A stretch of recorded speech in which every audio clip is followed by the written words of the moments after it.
So the topic of the next few lectures is filter design, okay?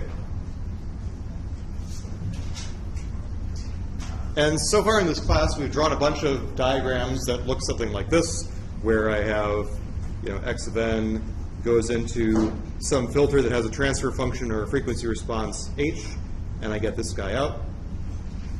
And just refresher that, we know that in the time domain, what I'm doing is I'm convolving the input with some impulse response. In the frequency domain, I am multiplying the two frequency domain versions together. And just a quick note that I can represent this complex function of omega by a magnitude and a phase, right? So here's the magnitude and here's the phase. The magnitude is just the product of these two magnitudes. And the phase is just the sum of these two magnitudes. And so when you guys did, for example, stuff like Bode plots, you would take advantage of this property, right? That the magnitudes multiply and the phases add.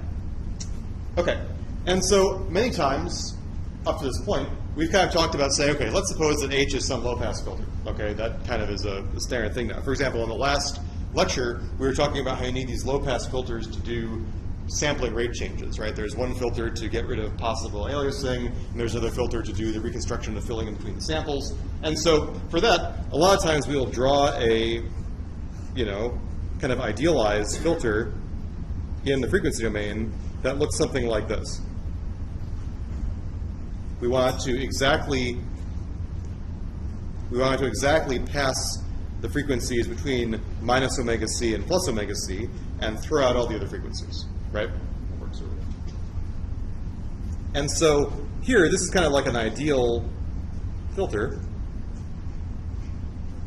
This is what we would want. 1 for omega less than this cutoff, and 0 otherwise.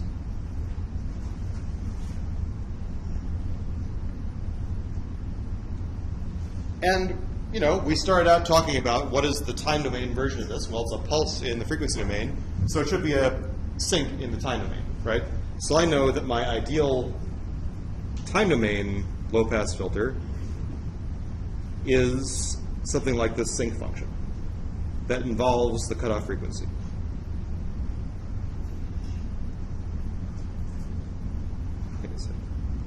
So there are some problems with this, though, right? A main problem is that this sink function goes on forever, right? So if I was to kind of plot it, there would be values that go out all the way to infinity. Sorry for my crappy picture, but something like this, right? So problem one is, infinite length impulse response.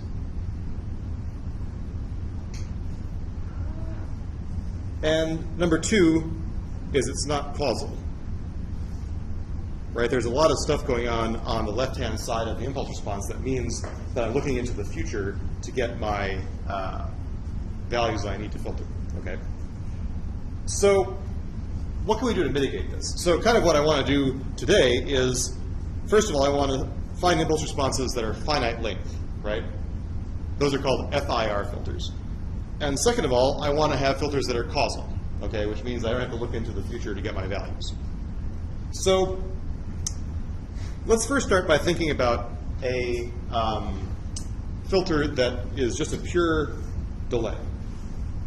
So one thing I'm going to make a comment on is that if we look back at this guy, we can see that here, there's no absolute value bars on this, or here. All I'm saying is that literally the frequencies in the middle are passed through entirely, and the frequencies outside are thrown away, right? That means that the magnitude here is either 1 or 0, and there's no phase shift in this filter, right? Meaning that the phases of the input signal are not altered at all. Okay? So let's just talk about what happens when I have an ideal delay. Right? An ideal delay, let's think about this like this. This just is saying that I take what I had and I shift it by some number of integer units, okay? So I can compute the Fourier transform of that really easily. That's just e to the minus j omega nd, where this nd is the constant delay. And so in this case, again, this is just e to the j something, so this has just got a magnitude of 1. And the angle of this is just minus omega nd, right? Because I know that h omega is the magnitude e to the j, the angle. Okay. And so one thing to note here is that in this case, the change in phase, the shift in phase, is a linear function of omega, right? So here, the phase shift is a linear function of omega. Okay. And so that's a good thing. So if we interpret this for a second, what this means is that if I were to consider a filter that has linear phase, what happens to it is that I'm basically delaying the output by some number of units, right? And so that doesn't really count as distortion, right? So kind of what it means is, yes, I'm changing the phases of all the cosines and sines in the signal, but I'm changing them all by the same integer delay. So the ultimate effect is that those cosines and sines are not kind of changing their relative positions with respect to each other. They're all just getting moved down by an integer number of units, okay? So it would be bad if each one of these guys was getting moved by a slightly different amount, and so that when I add them up together, it would be kind of like a garbled version of the signal. Instead, I'm kind of moving each of these guys at the same number of units, okay? So basically, the output sequence is just the input shifted in time. So we don't consider this distortion.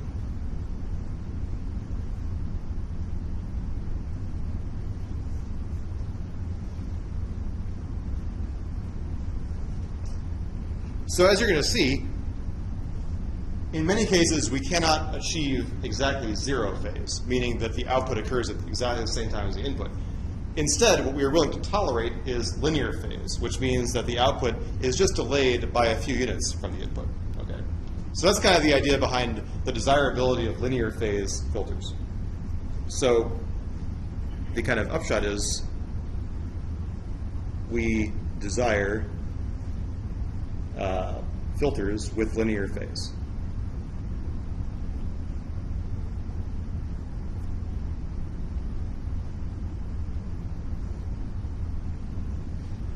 Okay, so for example, if I was to modify my original low-pass filter with linear phase, it would look like this instead. That would be like saying, here's my modified low-pass filter. If I multiply the magnitude with the linear phase, what I would have is something like this. This would be what happens inside the pass band, and this would be what happens inside the stop band.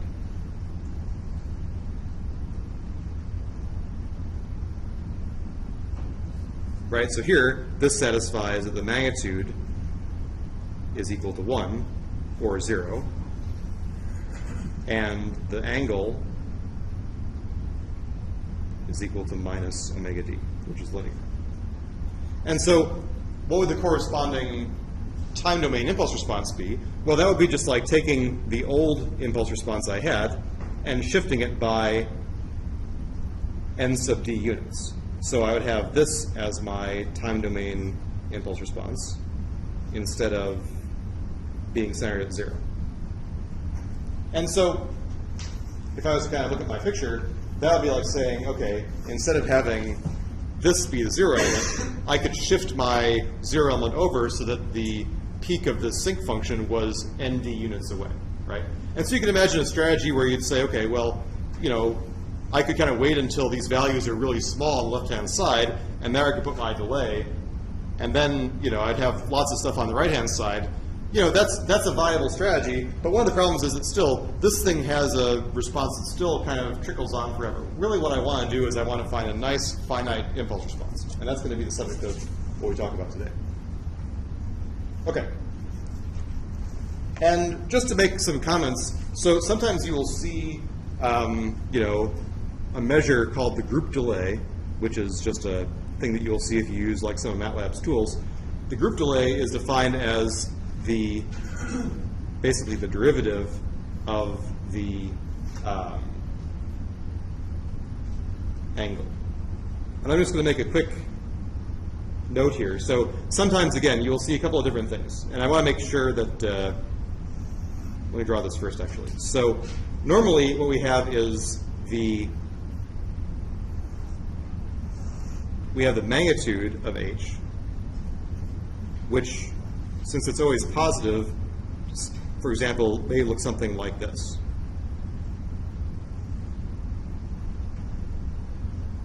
And then we have the angle of h. And if you look in MATLAB when you compute the angle, what you'll see is probably something that looks kind of like this, where there are a bunch of like jaggedy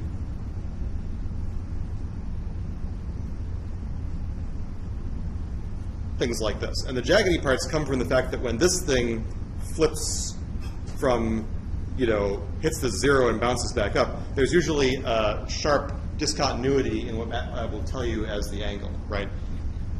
And there's also issues where the angle kind of wraps around so that it's always between 0 and 2 pi. And so you basically end up with some of these discontinuities that are pi high and some discontinuities that are 2 pi high. Neither of these is really that desirable to work with from a kind of analysis point of view because of these, you know, discontinuities, or not discontinuities, but these, you know, sharp angles, right? The derivative is not continuous. So oftentimes what we will do is talk about the amplitude response instead of the magnitude response. So here, this is the magnitude response. Instead, there's something called the amplitude response. And that's what you get when you kind of naturally let the signal, you know, dip down below its 0 axis like this, right? So it's kind of like what I would get if I let this guy go here. This guy is much nicer to work with because it's continuous and it's nice and smooth, right? So I can do things like take derivatives and think of it as the sum of a bunch of cosines and so on. And the corresponding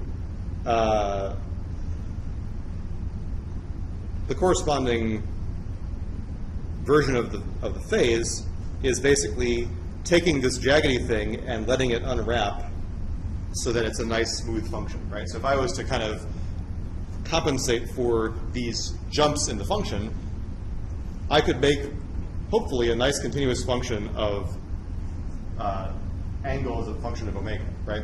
And so this you sometimes see called phase unwrapping. So here I would call this the, you know, this is what I call phase unwrapping. And the nice thing is that, you know, this amplitude response is just, you know, plus or minus the magnitude response. But the nice thing is it's continuous and differentiable.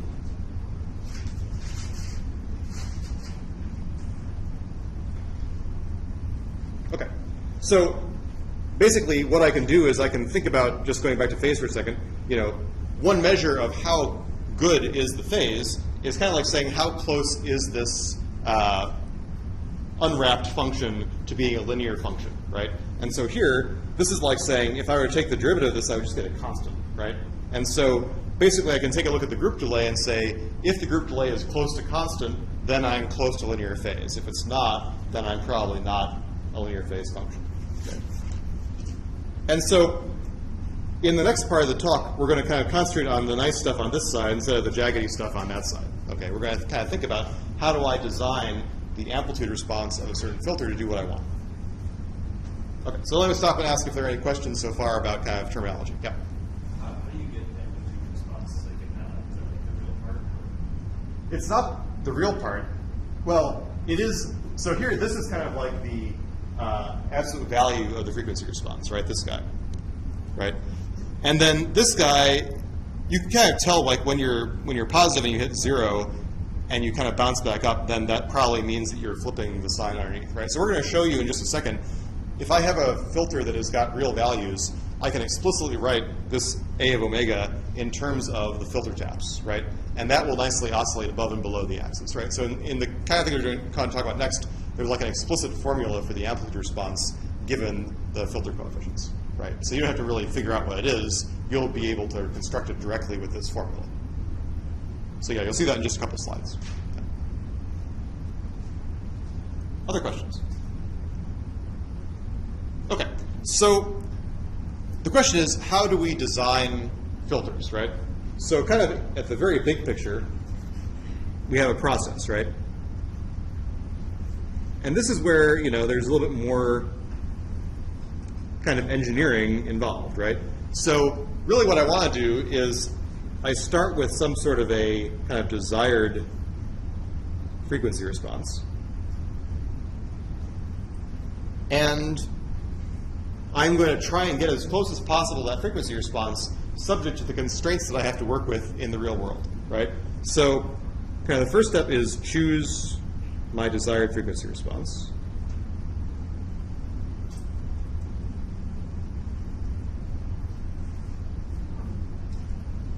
The next step is choose an allowable class of filters.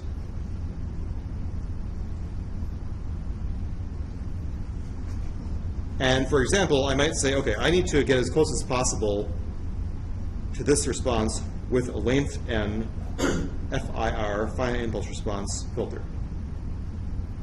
Okay, so that means I'm only going to give you capital N values, non-zero values of the impulse response, and you have to get as close as possible to this picture. Okay. The third thing is kind of defining what do we mean as close as possible, right? So we have to choose a kind of a measure of quality,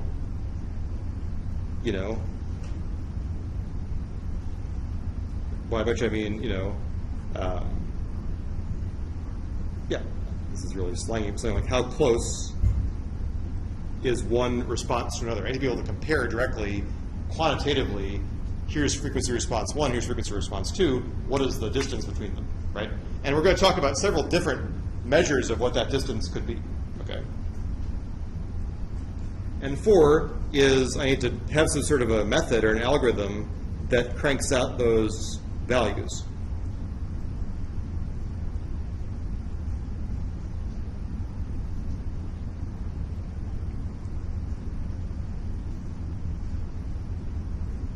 Right? So I need to, once I tell you this is what defines an optimal filter, that doesn't necessarily imply that I know how to actually find the best n numbers. I have to find a way to crank through and find those numbers. And then kind of after that, which I'm not going to really talk about, is, choose kind of the best realization of the filter. And kind of what I mean there is, if you think about last time, we talked about different ways of implementing the same filter, right? We had the original, H of Z, and then we had a polyphase version of that where we split into a bunch of little parts and applied the filter kind of with little chunks of the original impulse response. And then we had a version where we kind of, instead of delaying the signal by Z and Z squared and Z cubed, I would have like a chain set of delays where I put like one delay on the left-hand bar, right? So you can see back in your notes, we kind of talked about 3 different ways of making the same output. And each of those ways has slightly different properties, for example, for performance in the presence of noise. We don't want noise in the input to propagate to noise in the output. And so there's a lot of work on finding out the best way to arrange the filter taps in a certain structure to be able to be good, for example, for a circuit, okay? And so I'm not going to talk about this too much, but this is another important issue in signal processing. Okay, and so today I'm going to restrict myself to the kinds of filters that we like. So, we want real filters that are causal and digital. And in general, we only care in this class about filters that have the form of the transfer functions that you guys are used to seeing, right? So something like this.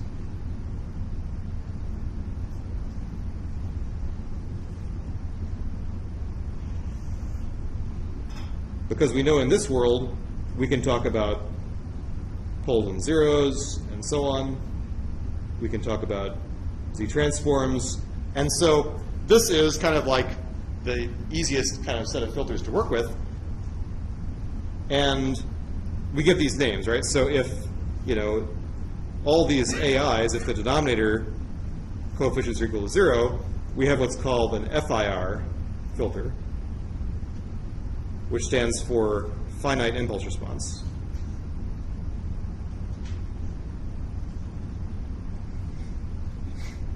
Otherwise, you can show that we have an IIR filter, which stands for infinite impulse response.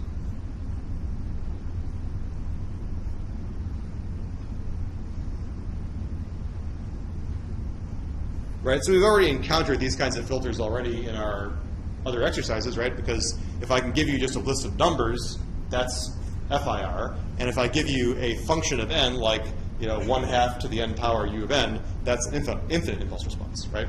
So these should already be pretty much familiar. And so what I need to do is to say, okay, I need to find, some way to kind of minimize over the set of A's and B's some sort of a norm or distance function of the error, which I could write as something like saying, okay, I take the desired transfer function and I look at the difference between that and the transfer function that I have.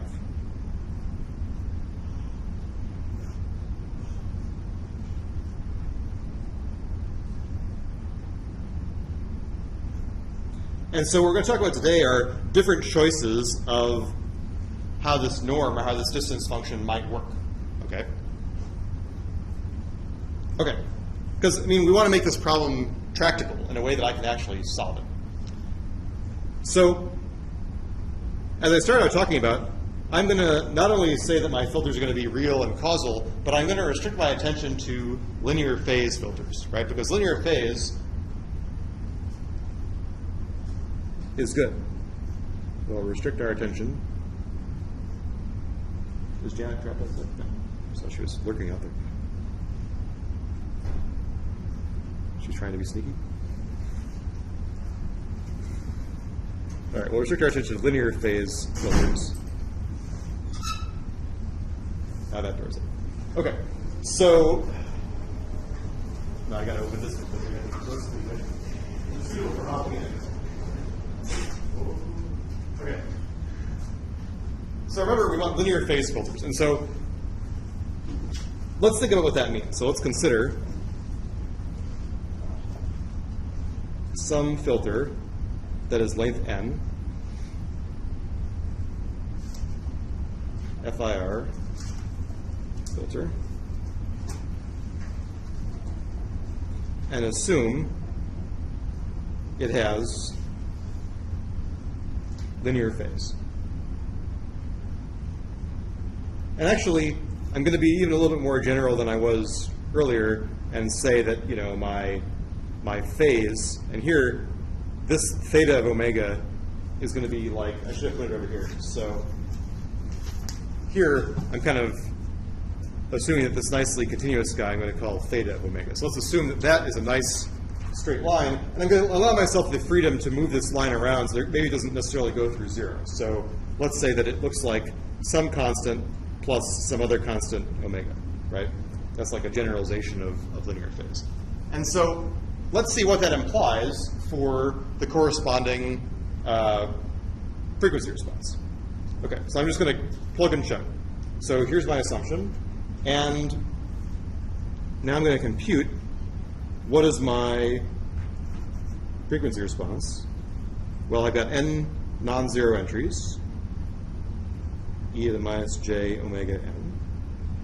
And now what I'm going to do is I'm going to make a little bit of a substitution. So here, what I'm going to do is I'm going to try and make this sum a little bit different. I'm going to take a factor of, let's let m equal n minus 1 over 2. Okay, so this is just basically like half the length of the filter, more or less. I'm going to take out a e to the j omega m. And that means I have to add it back in inside the sum. So that means I have this guy. And so I'm going to just kind of put that together here.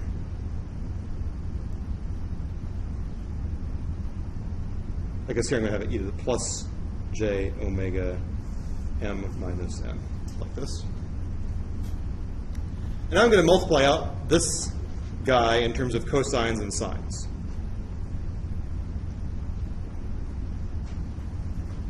So I'm going to be a little bit sneaky and say, okay, first let me write this down, and then I'll explain why it's true.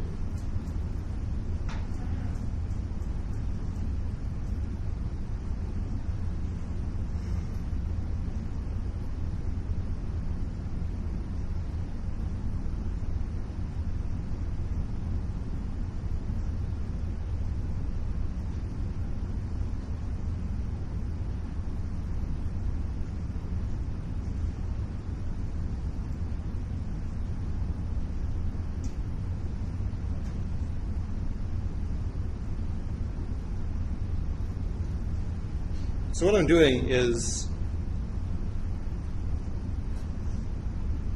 I'm writing this out in such a way that collects cosines and sines together, right? So let's just think about the first part, right? So for example, if I have the h of 0 term, right? The h of 0 term is multiplying e to the j omega m. And the h of n term, I'm sorry, the h of n term, or n minus 1 term, is multiplying e to the j omega m minus n minus 1. Sorry for my, yeah, like this a little bigger. E to the j omega m minus n minus 1. And I kind of defined this m in such a way that this thing is equal to e to the j omega m, right? Because this here is half of this. So this is actually like this. So what I have is an h of 0 that multiplies e to the j omega m, and h of n minus 1 that multiplies e to the minus j omega m, and that's where these cosines and sines come from, right? So the idea is I'm just kind of taking out, you know, half of the guys to be able to make the impulse responses at either end of the impulse response add up with the same cosine. Okay? And so the nice thing about this is that here I've kind of isolated one part that just kind of depends on cosines and sines, and the other part that looks like the linear phase that I'm going to want to get. Okay. So kind of what I want to do is I want to make this general formula, you know, look like. So when can this be put in the form h omega looks like some real amplitude e to the j some linear phase.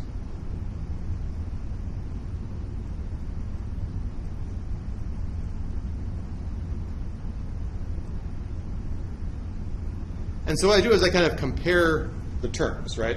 So one thing that I could do is I could say, well, I would have a real amplitude if I could get rid of all these sine terms, right? That way, the inside of this big parentheses would just be the sum of a bunch of real cosines, and the outside would just be this linear phase, right? So for example, I could say, you know, if h of n equals h of n minus n minus 1, then all of the sine terms drop away, and I can rewrite that whole chunk as saying, you know, h of omega equals e to the minus j omega m times, you know, h0 plus h n minus 1 cosine omega m plus h1 plus hn minus 2 cosine omega m minus 1, and so on. So that would be nice, right? Because that would mean that I could fundamentally write exactly like this. So my A of omega becomes this sum. I would have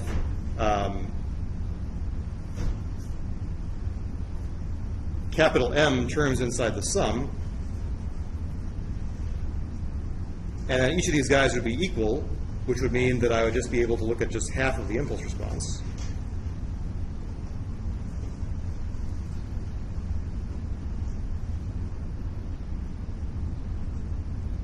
So I'm going to write here and say if n is odd. So if n is odd, what happens is that I have basically a DC term that's like cosine of 0, and then I have capital M cosines that add up. And since these guys are made by construction to be equal, I get 2 times kind of like the left half of the impulse response. And so what that means is that my h of n has this kind of special structure, right? So all I'm saying, to make this a little bit easier, is that all this means is that h of n is symmetric around its middle element. Right?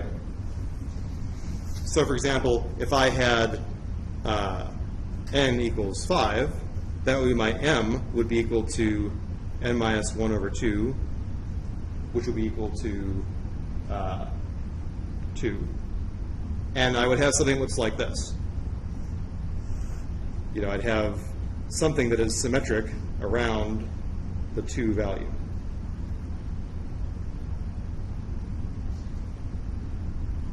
And so kind of what I was showing is that any symmetric filter, so if I have an odd length filter and it's symmetric around the middle, that means that guy will automatically have linear phase, and the linear phase of that will be e to the minus j omega m, right? And so now what I've done is I've said, okay, my linear phase requirement puts this special constraint on the shape of my filter. It has to be symmetric around the middle, okay? And, you know, it's also true that, you know, if n is even, then instead I get something that looks like, you know, there's a slightly different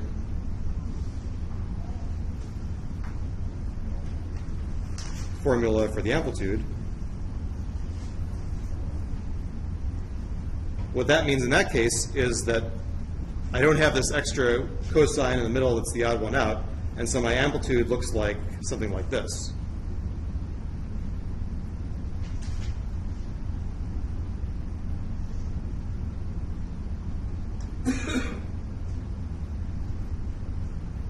There's no extra h of m over here.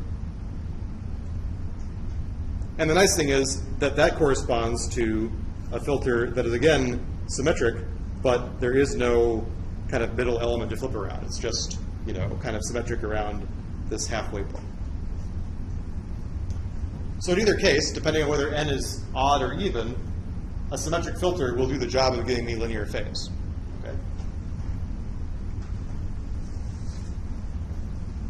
Okay, so we're going to mostly talk in this class today about this special case where n is odd and it's nicely symmetric around its middle element, right? That's really what we care about in this class right now. But I will say in general that there are kind of, it turns out, 4 types of filters that give me possible linear phase, okay? And these are called type 1 through type 4 filters.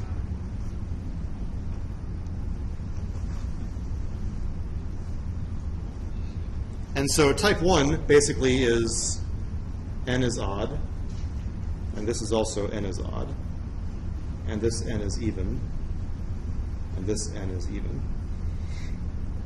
And in this case, what I have is a symmetric impulse response around the middle element. Same thing here. It also turns out to give me a linear phase if I have an anti-symmetric response, so something like this. And the kind of analog is something like this.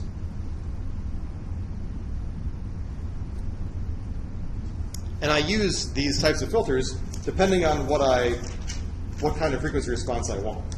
And so it turns out that the amplitude response in each of these cases can be drawn as follows. So a type 1 filter gives me an amplitude response that looks something like this. So I'm going to actually kind of mark off these axes here before I start drawing them.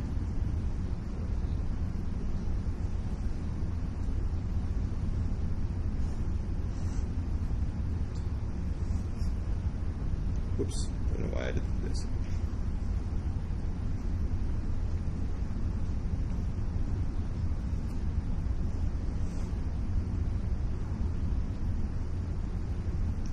So you can show, basically here, just as I did for these guys, you can show that the amplitude that you get is the sum of a bunch of cosines, okay? And in general, what that looks like is that for a type 1 filter, that amplitude response looks something like this.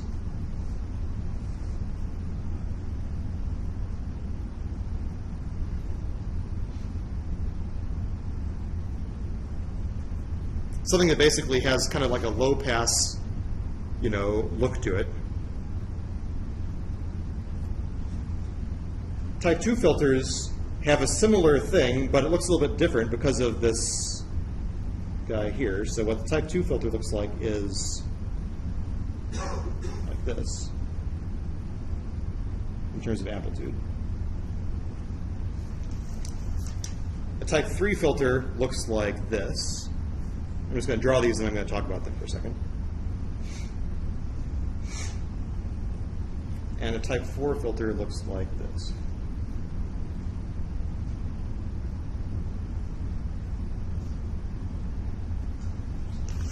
So the eagle-eyed among you are going to say, well, wait a second, I thought that these DTFTs were always 2 pi periodic, right? What is up with these guys here that are clearly not? Well, the reason is that if I was to take the magnitude of that, I would get a 2 pi periodic response, right? It's just that when I allow the amplitude response to dip below the axis, I may have something that's not, so these guys are 4 pi periodic, this guy and this guy. But if I was to take the absolute value, I would get the 2 pi periodicity that I know must exist. And so the idea is that what I do is I choose the right filter type depending on whether I want to design a low pass or a high pass filter, for example. So here, this is even around 0 and even around 2 pi. This is a great choice if I want to design low pass filters, right? But if I wanted to design a high pass filter, it turns out that this is not a good choice because it's inevitably, well, actually, put it this way, this would be a bad choice here, a type 4 filter for a low pass filter, because it's inevitably got to be 0 in the middle, right? So this is a bad choice for low pass, but a good choice for a high pass filter.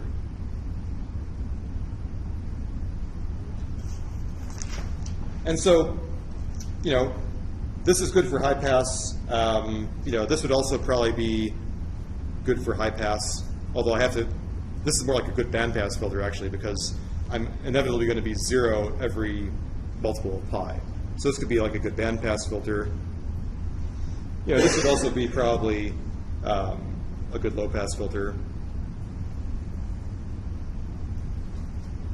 So the idea is that you can't just kind of assume that you can throw in, say, okay, well, I want a filter that looks like this, give me a low pass filter. There are some constraints to what kinds of amplitude responses you can get given the shapes of the things. So we're going to focus mostly on this guy here. So I'm going to show you how can we design different low pass filters that have this sort of structure.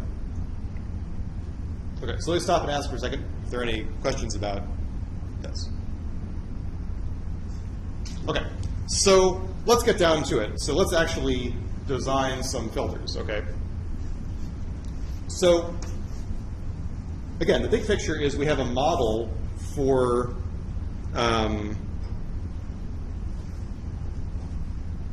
we have a desired amplitude response.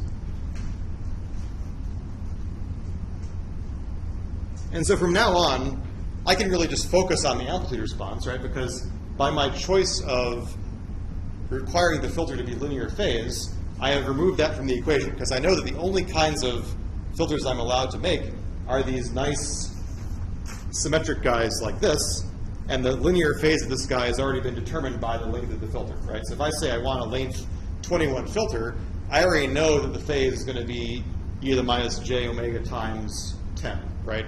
So I don't get any negotiation about what the linear phase is if I've already fixed the length of the filter.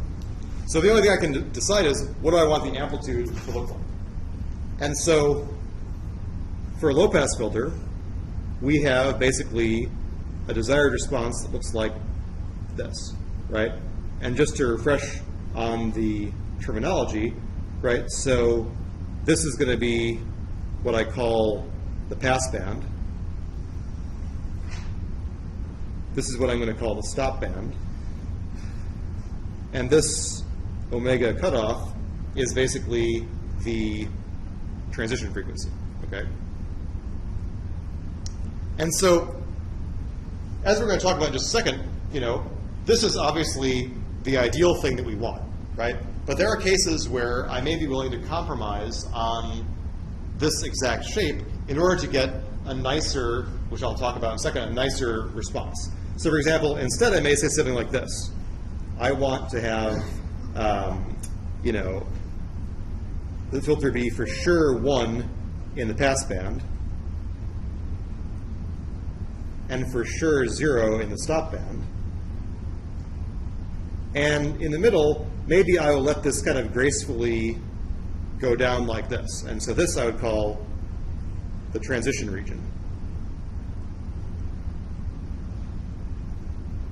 And so maybe I specify the transition region as being between, omega 1 and omega 2. Or, instead of actually explicitly specifying what the filter does in that transition region, maybe I'll just say, okay, I don't really care. Here's the pass band. Here's the stop band. I don't care how you get from the pass band to the stop band as long as you get there, right? So here I'm basically allowing the filter to, calls it don't care. So basically I'm just allowing the filter to get from the pass band to the stop band however it wants to, right? So maybe instead of my specifying a given shape in the transition region, instead the filter might be able to find a nicer way to get there that gives me better characteristics of the pass band to the stop band, for example, right? So we're going to talk about all 3 of these kinds of things going forward. Okay, so what are some of the criteria that we might use to decide, is this filter good or not? Okay, so approximation criteria.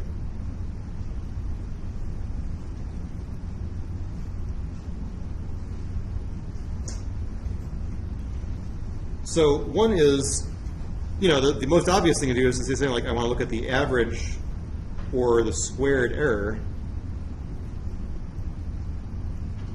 in the frequency domain. And that's what we're going to mostly talk about today, which is basically saying, okay, suppose I nail down some points in the frequency domain, and I say, okay, I want you to get as close as possible to the values of the frequency response at this set of points, right? Hop to it.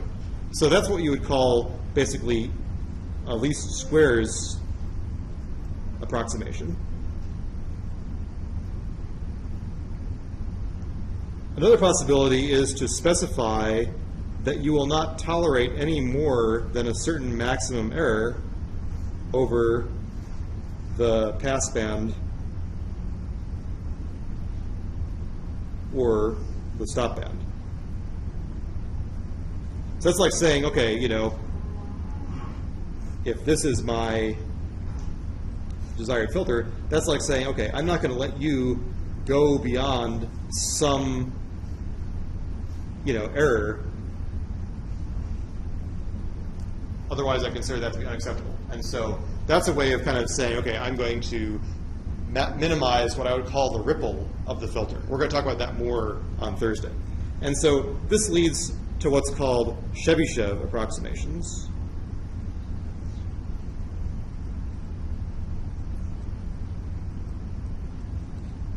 And the third thing is basically like a Taylor series approximation.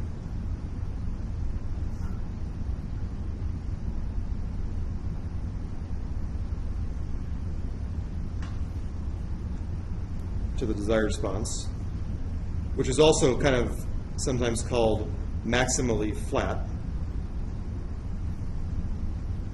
That means that, I want the function and all its derivatives to be as close to, this as possible, right? So this leads to what are called Butterworth filters. And I think you guys probably saw some Butterworth filters like in signals and systems, for example, right? So I may say, for example, I want the filter to be really flat in the pass band, and I want to have a maximum ripple of something in the stop band, and then I find the best filter coefficients, right? So we're going to talk a little bit more about these two guys in the next lecture and focus on least squares stuff today. But, the idea is that depending on what I use as my, criteria, then I get different filters. Okay. And these guys have all sorts of advantages and disadvantages, right? These guys, least squares methods, are extremely simple to implement, but the filter may do things in between where I take my samples that I can't really do anything about. These guys, are better in terms of being able for me to control the ripple of the filter, but it may take a while for that design process to converge, and it's harder to do by hand or in MATLAB. I mean, MATLAB has a built-in function to do it, but otherwise you'd have to kind of write this iterative function to do it. And this, this is nice because I can get basically analytic solutions for the filter. Like there are people who studied filter design and found out, okay, what is the best set of filter coefficients if I care only about how flat things are, but not what's going on in the transition band. Okay, so let's talk about number one, frequency sampling. Okay, so frequency sampling design.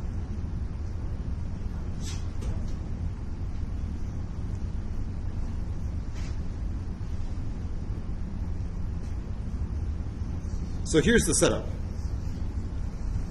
I take my filter, my desired response, and in all my cases, I'm always kind of using this low-pass sharp cutoff as my canonical example, but you can really do this with any amplitude response that you want. It's just because we're so familiar with low-pass filters and why we care about them that I'm using it like this, okay?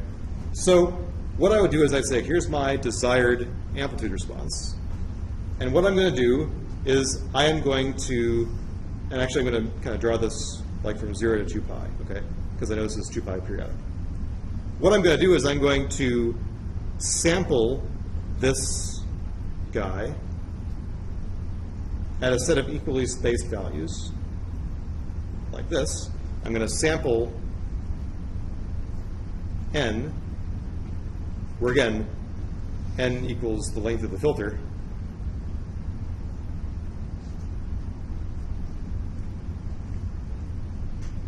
Equally spaced values of the desired amplitude response. And these omegas, if they're equally spaced, are just going to be 2 pi k over n, where k goes from 0 to n minus 1, right? So actually I know, right, these filters, these samples are exactly the samples that I would have gotten if I had taken the DFT, right? So this is like an ideal DTFT. When I took the DFT, it's like sampling that guy at equally spaced points, right? And so if I wanted to know what is the, what is the impulse response that corresponds to hitting exactly these samples, well, all I would do is take the inverse DFT. So we can get an FIR filter that exactly interpolates or goes through these samples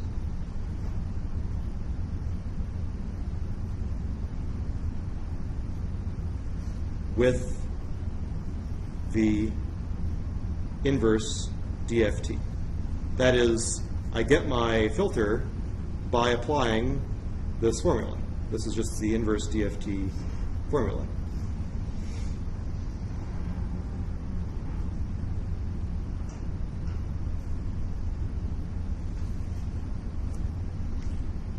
Because the way I think about this is that I have, n equations in the n unknowns of the filter, right? So I'm telling you what is the frequency response at n points.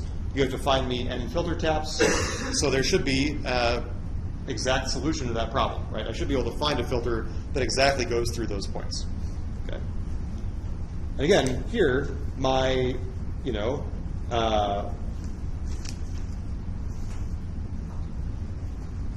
the nice thing is that because of my formula for the amplitude response that I had before, I can actually explicitly plug in, so for type 1 filter,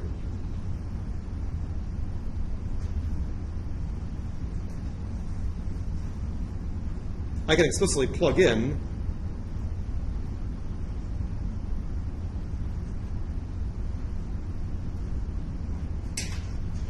the amplitude values that I get and write them like a sum of a bunch of cosines.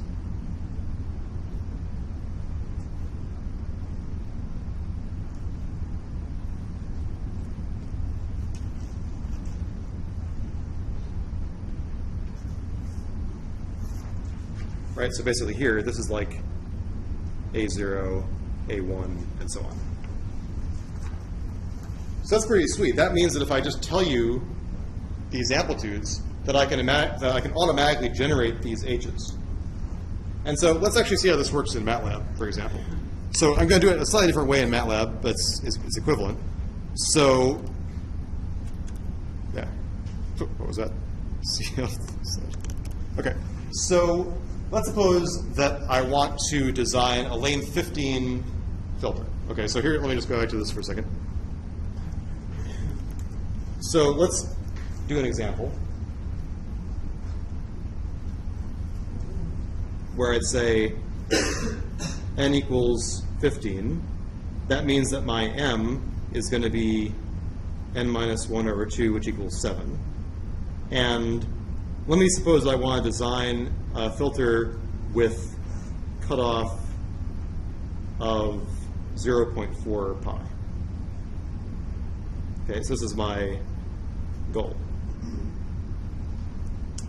All right, so let's see how we can do that in MATLAB. And of course, this is exactly the kind of thing I'm going to have you do on the homework. So first, I need to make my amplitude vector, right? So what is my amplitude vector going to be? Well, I'm going to need to make a set of omegas that is basically 2 pi over 15 times this. So these are my samples of my frequency axis, okay? And I also need to know what is the desired amplitude response to each of those samples. So first I have to compute what is 0.4 times pi. So 0.4 times pi is 1.2566. And I can see that actually that corresponds to this sample over here. So that's like saying that my desired amplitude response has got to be, the first 4 samples should be at 1, and then the ones that are in the stop band should be at 0. And then again, because this wraps around 2 pi, I have to go back up to 1 again. And so what I would do would be to say my amplitude is basically the places where omega is less than or equal to my cutoff, or places where my omega is greater than 2 pi minus my cutoff, right? So here, this is like saying, okay, I want the first 4 entries to be 1, then I drop down to 0 for a while, then I go back up to 1, okay? And just as a sanity check, you know, your A should always be kind of symmetric around. So here, the way I think about this is that this here is the DC element. That's like the 0 element, right? So I need to have, you know, that guy is unique, and then I have, you know, some entries over here that should mirror the entries over here. And the reason there aren't 4 1s on the right-hand side is because I stop before I get to 2 pi, right? I stop just short of 2 pi by 1 sample.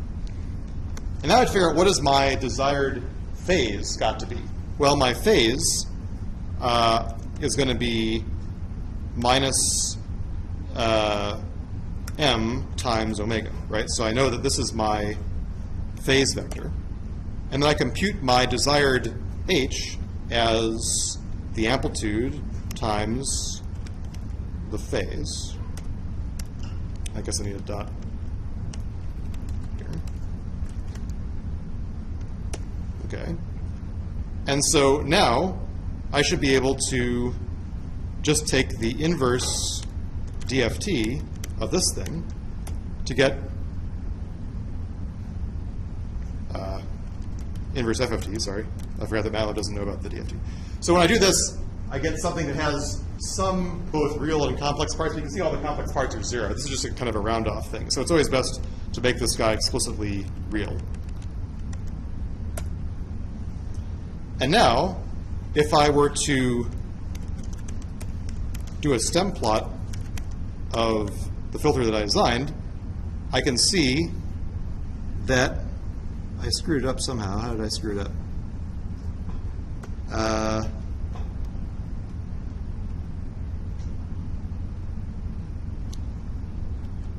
That was pretty good. Let's just look at this again for a second. I feel like I'm 1 entry off here for some reason, because it should be symmetric around the middle guy. So what did I do wrong?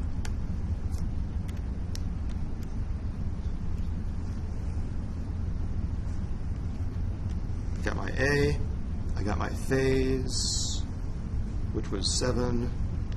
Oh, I did the wrong phase. The phase is this, and then I have the e to the minus j omega here. That was my mistake.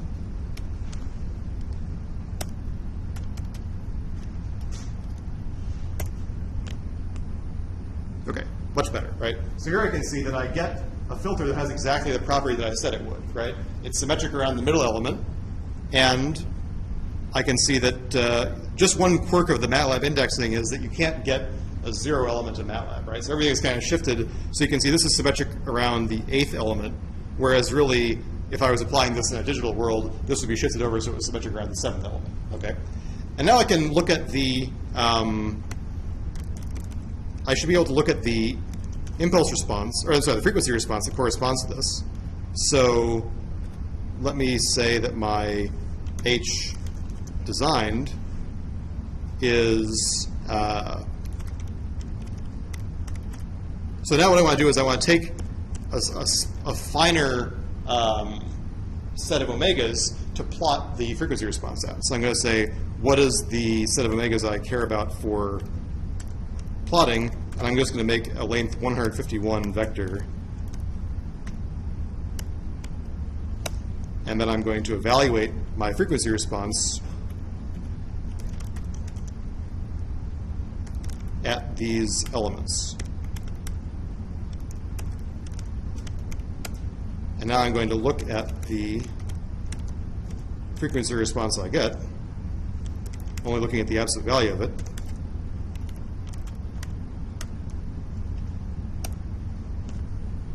So here, I see that my frequency response looks kind of wiggly, but it does have the characteristic of a low-pass filter. And if I were to plot back out the original values that I specified, I should see that the values that I asked for exactly lie on the frequency response, right? So this is exactly what makes sense, right? I've made something that fits exactly the values I asked about, and in between the values, it does as good a job as possible of, you know, oscillating between, right? Okay. So let me stop and ask if there are any questions about this example. You're going to be doing exactly the same thing on the homework, so it's good to really understand what's happening here. Okay. Okay.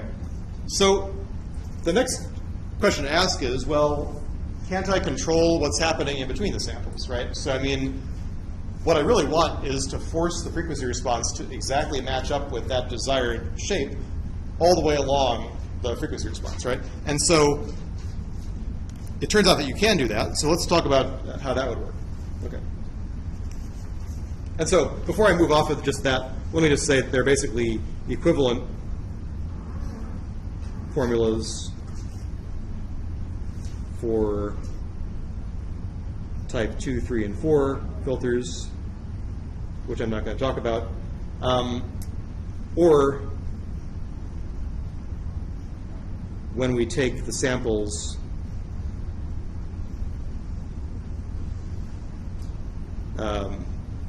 differently spaced.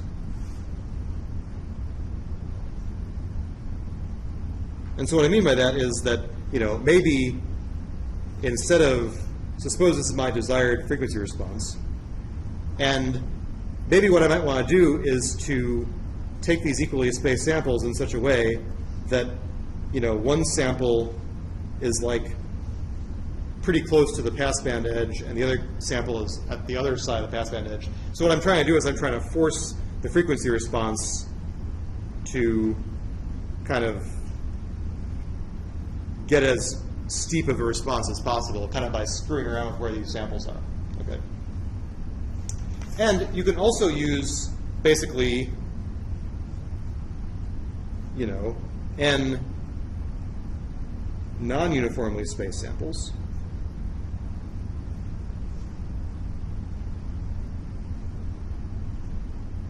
But then I can't use the inverse DFT, which is okay.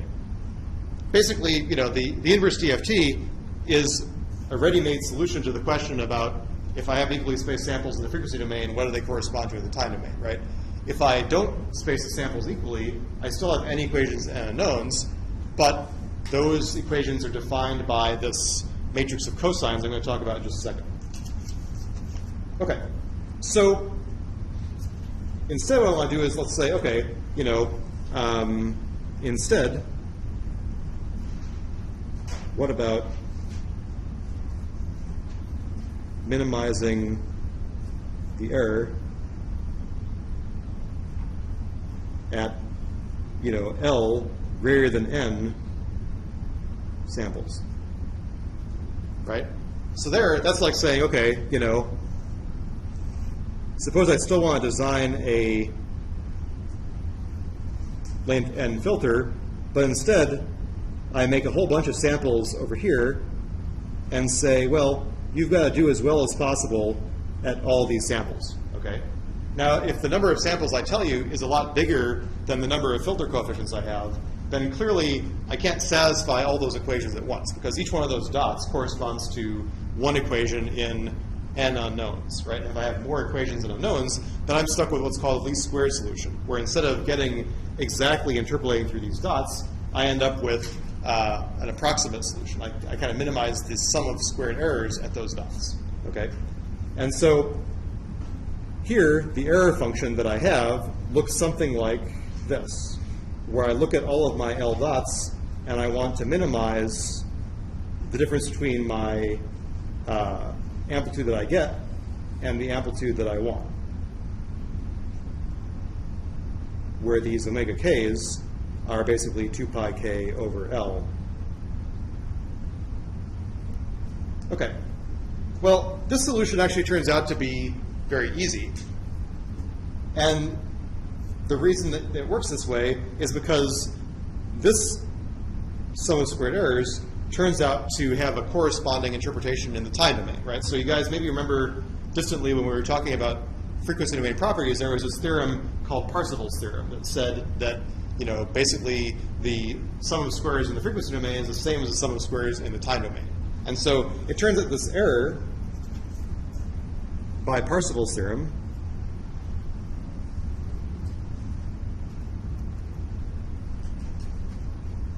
this error can be written in this way. And here I'm kind of centering the filter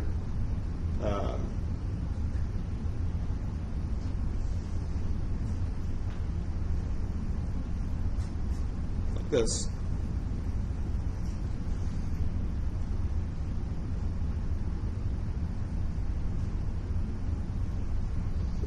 So here it's like saying where HD of n is the length L FIR filter that goes through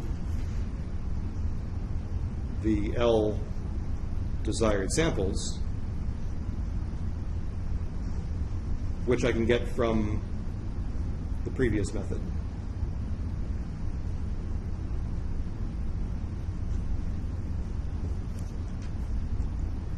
And then to minimize, what I should do is I should choose my h of n to agree with my h desired of n on the middle n filter taps. This is like truncating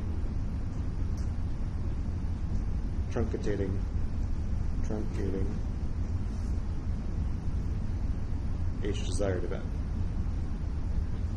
So what I mean by that is basically the following. So I would say, okay, I could design my, great length L filter that, again, by symmetry has to look something like this.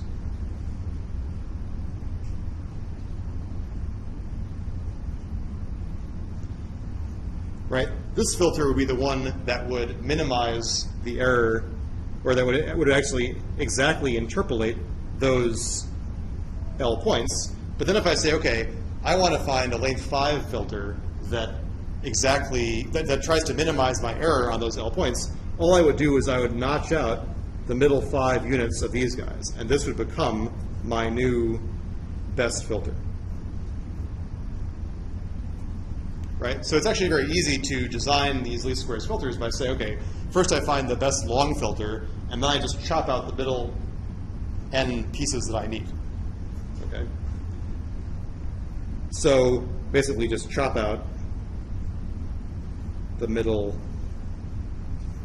n taps from the long filter.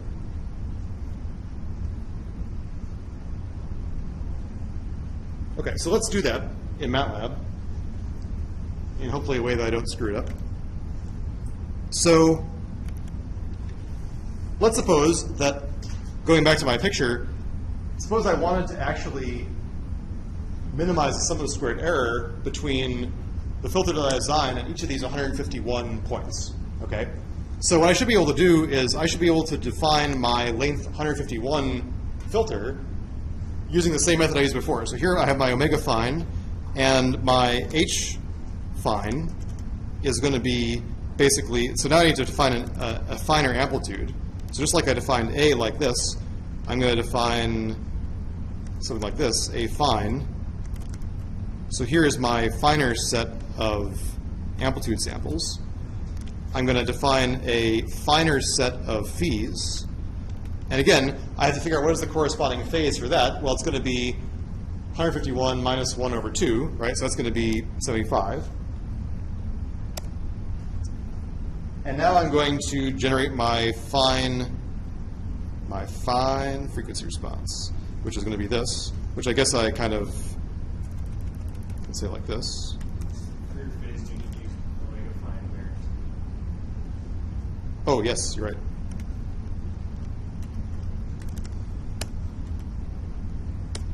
Okay, and now my h fine should be the real part of the inverse FFT of h fine. And let me just look at that for a second. Steam, me and steam. Right, so here, this is like a length 151 filter that, again, nicely symmetric around the middle, right? And so what I would do, if I wanted to, get the middle part, I would say, okay, I'm going to take the middle part is going to be the middle element of this guy is 76, and I'm going to take this 15 elements plus or minus 7 on either side, right? And so if I look at my truncated filter, that's just going to be these middle elements.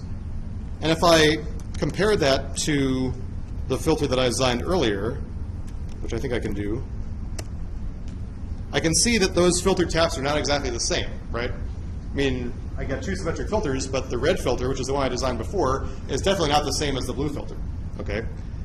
And by the same token, if I go back to my frequency response, right? So here is my original guy. Now I should be able to compute my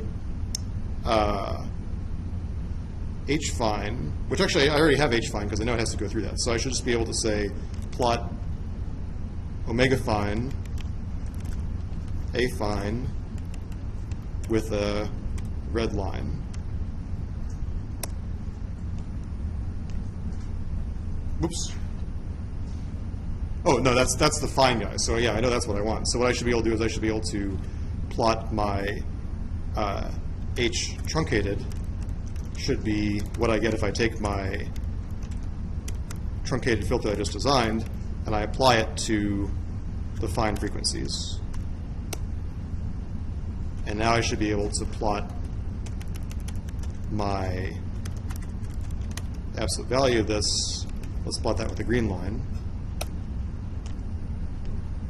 Right, so here I can kind of see that I have definitely a different filter than I got before. It still looks like a low-pass filter, but I can see it's definitely a lot different, especially in the stop band, right? So whereas the blue filter did a lot of oscillation, a little bouncing in the stop band before, now I'm kind of telling the filter, okay, you have to be as good as possible at every equally spaced point along the 0 to pi range. And that forces the green filter to push down and minimize these ripples, right? So I can see that my error is a lot smaller. And if I wanted to, I could compute the error, but you can kind of see visually why that error has to be much better, right? Okay. So let me pause and ask. So questions about this? Okay. So let me go back to my paper for a second. So one thing that I wanted to say is that, you know, when you have non-equally spaced samples, it's easier to think about how to design your filter with a matrix equation. And so here is my equation that I had before for my amplitude as a function of the taps. And what I can think about that is basically saying that's like I have a vector of desired amplitude responses that multiplies a set of filter taps. And actually, you can see here that I really only need to have m+1 filter taps because the thing is symmetric around the middle, right? So I only have to compute the first half of the filter coefficients because I can just mirror them across the middle element to get the rest.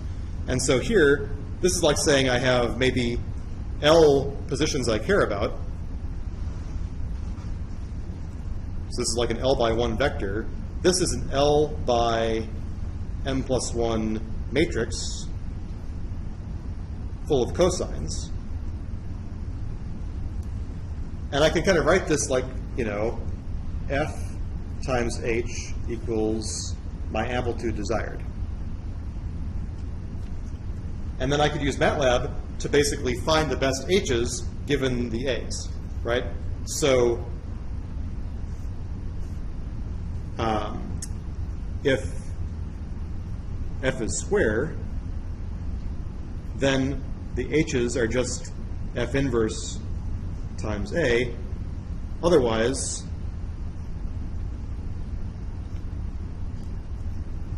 the least squares solution is given by this guy here, which is called the pseudo-inverse.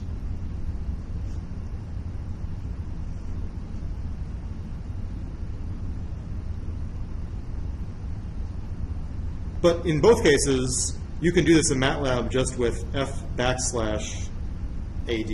right? And so this is what you should always be doing anyway, because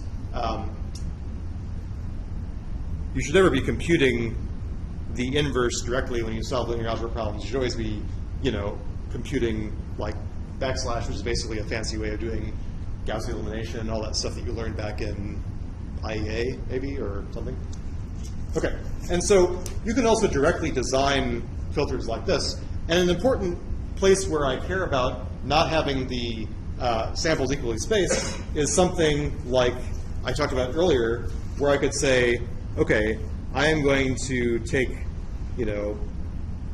my pass band and my stop band. Here's my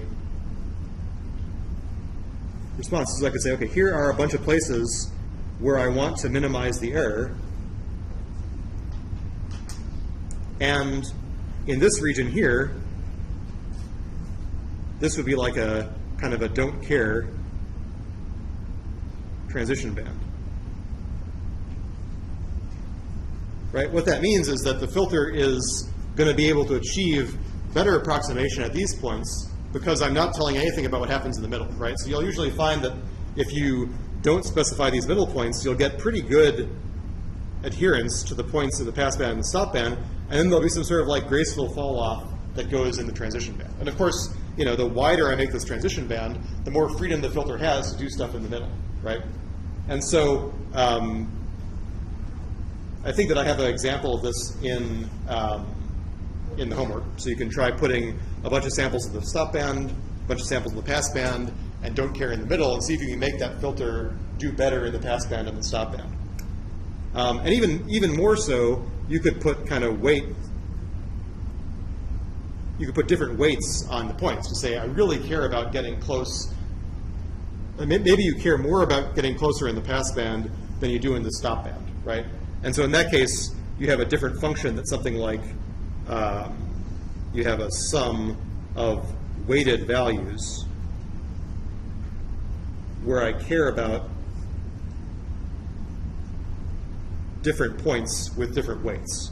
And then my design filter is related to my other filter by something that includes this diagonal weight matrix.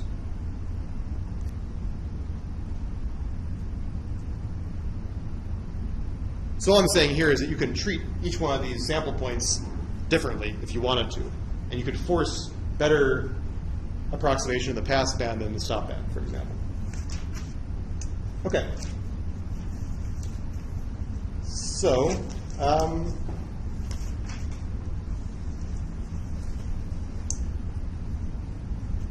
the last thing I'm going to say is that one other thing I'm going to have you do in the homework is, you can also try to manually design a transition band. So for example, you could manually put a line here, or you could manually put like a quadratic here, or maybe you could use like a cubic spline interpolation, right? So, you can kind of work to do that. I think there's one thing on the homework where I say, okay, let's imagine there's a line that connects the pass band and the stop band, and then some of these samples are going to occur on the line, right? And you can see how that affects things. Okay, so I think that's a good place for me to stop. Let me just pause and ask if any questions about this. So like I said, I believe that you should be able to fully do